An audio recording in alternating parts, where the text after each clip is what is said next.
વડોદરા શહેરમાં પતિએ પત્નીની નાની બહેન સાથે પ્રેમ સંબંધ રાખી બીજા લગ્ન કર્યા હતા।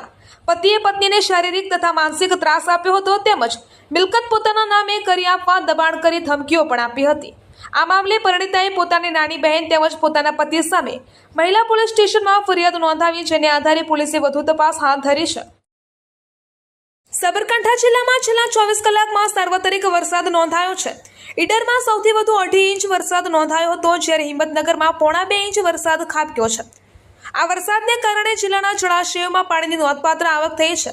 છેલ્લા 24 કલાકમાં જિલ્લાના વિવિધ તાલુકાઓમાં નોંધાયેલો વરસાદ જોઈએ તો ખેડબ્રહ્મામાં 17 mm, વિજયનગરમાં 2 mm, વડાલીમાં 25 mm, ઈડરમાં 62 mm, હિંમતનગરમાં 42 mm, પ્રાંતિજમાં 15 mm, તલોદમાં 9 mm અને પોશીનામાં 24 mm વરસાદ પડ્યો હતો। રાજસ્થાનનું એકમાત્ર હિલ સ્ટેશન માઉન્ટ આબુ હાલ ચોમાસાની ઋતુમાં શોળે કળાએ ખીલી ઉઠ્યું છે।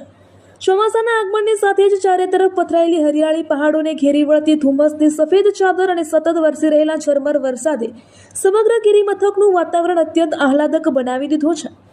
પ્રકૃતિના મનમોહક રૂપને કારણે માઉન્ટ આબુનું નૈસર્ગિક સૌંદર્ય જાણે શોળે શણગારે સજીને પ્રવાસીઓને પોતાની તરફ આકર્ષી રહ્યું છે।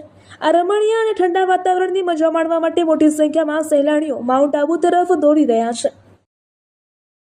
પાલીતાણા તાલુકાના ભંડારીયા ગામે શનિવારે સવારે વાડીએ કામ કરી રહેલા 34 વર્ષીય ખેડૂત કનુભાઈ દેસાઈ પર ગામના જ 3 શખ્સોએ દારૂના ધંધાની પોલીસને બાતમી આપતા હોવાની શંકા રાખી લાકડાના ધોકા અને સોટી વડે હુમલો કર્યો હતો। ગંભીર રીતે ઘવાયેલા ખેડૂતને પ્રાથમિક સારવાર બાદ વધુ સારવાર માટે ભાવનગર હોસ્પિટલમાં ખસેડવામાં આવ્યા છે। આ બનાવ અંગે જેસર પોલીસ સ્ટેશનમાં 3 આરોપીઓ વિરુદ્ધ ગુનો નોંધાયો છે।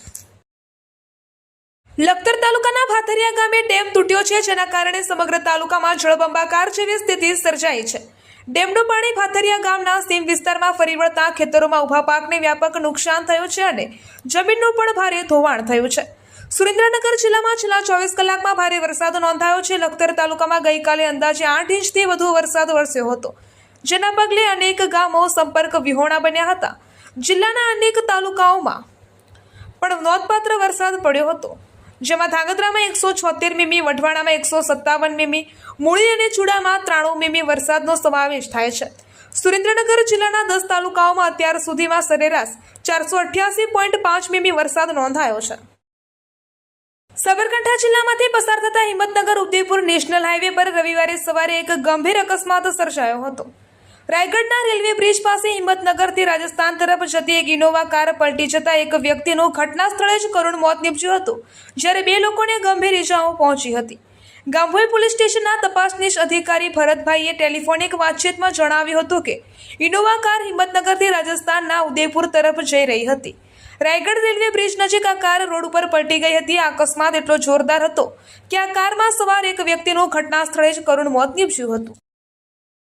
કલોલના છત્રાલકડી રોડ ઉપર પશુપાલક મહિલાને વિશ્વાસમાં લઈ સીએનજી રિક્ષામાં બેસાડી તેમના થેલામાંથી 2.10 લાખની કિંમતના સોનાના દાગીના સેરવી લઈ રિક્ષા ગેંગ ફરાર થઈ જવાની વધુ એક ઘટના પ્રકાશમાં આવી છે। આ મામલે કલોલ તાલુકા પોલીસે રિક્ષા ચાલક સહિત ઈસમો વિરુદ્ધ ગુનો નોંધી વધુ તપાસ હાથ ધરી છે। પોરબંદરના માર્કેટયાર્ડ નજીક એક ક્રેટા કારનો ગંભીર માર્ગ અકસ્માત સર્જાયો હતો। આ ઘટના બાદ સ્થળ પર લોકોના ટોળેટોળા એકત્રિત થઈ ગયા હતા। પ્રાથમિક માહિતી અનુસાર આ કાર આશરે 120 કિલોમીટર પ્રતિ કલાકની ઝડપે દોડી રહી હતી। આ અકસ્માતમાં મહાનગરપાલિકાનો એક વીજ પોલ પણ તૂટી ગયો હતો અને રસ્તા કિનારે આવેલું એક વૃક્ષ પણ ધરાશાયી થયું હતું। સ્થાનિકોના જણાવ્યા અનુસાર કાર ચાલક કથિત રીતે નશાની હાલતમાં હતો, જ્યારે લોકોએ તેને વાહન ન ચલાવવાની સલાહ આપી હતી, ત્યારે તેને ઉદ્ધતાઈપૂર્વક વર્તન કરી જવાબ આપ્યો હતો કે જેને જે કરવું હોય તે કરી લો, પોલીસ મારું કંઈ નહીં કરી શકે।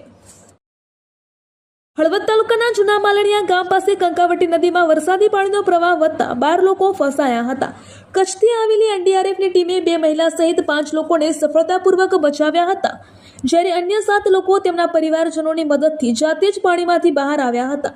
આ ઘટના રવિવારે સવારે બની હતી। હળવદના પ્રાંત અધિકારી ધાર્મિક ડોબરિયાએ જણાવ્યું હતું કે એનડીઆરએફની ટીમ સવારે 3:30 કલાકે ઘટના સ્થળે પહોંચી હતી અને માત્ર 45 મિનિટમાં એટલે કે સવારે 4:15 ફસાયેલા 5 લોકોને સુરક્ષિત રીતે બહાર કાઢવામાં આવ્યા હતા। રાજ્યની 2 વર્ગોની ગ્રાન્ટેડ સ્કૂલના અસ્તિત્વને ટકાવવા રાજ્ય શાળા સંચાલક મહામંડળ દ્વારા શિક્ષણ મંત્રીને રજૂઆત કરવામાં આવી છે। એક વર્ગમાં વિદ્યાર્થીઓની સરેરાશ હાજરી ગ્રામ્ય વિસ્તારમાં 23 અને શહેરી વિસ્તારમાં 36 રાખવામાં આવી છે, જેથી આ નિયમના કારણે ગ્રાન્ટેડ શાળાઓ બંધ થતી હોવાથી સરકારી હાજરીમાં ફેરફાર કરવા શિક્ષણ મંત્રી પાસે માંગ કરવામાં આવી છે. તેમજ વર્ગો ઘટાડવાના નિયમમાં પણ ફેરફાર કરવામાં આવે તેવી શિક્ષણ મંત્રી પાસે માંગ કરવામાં આવી છે.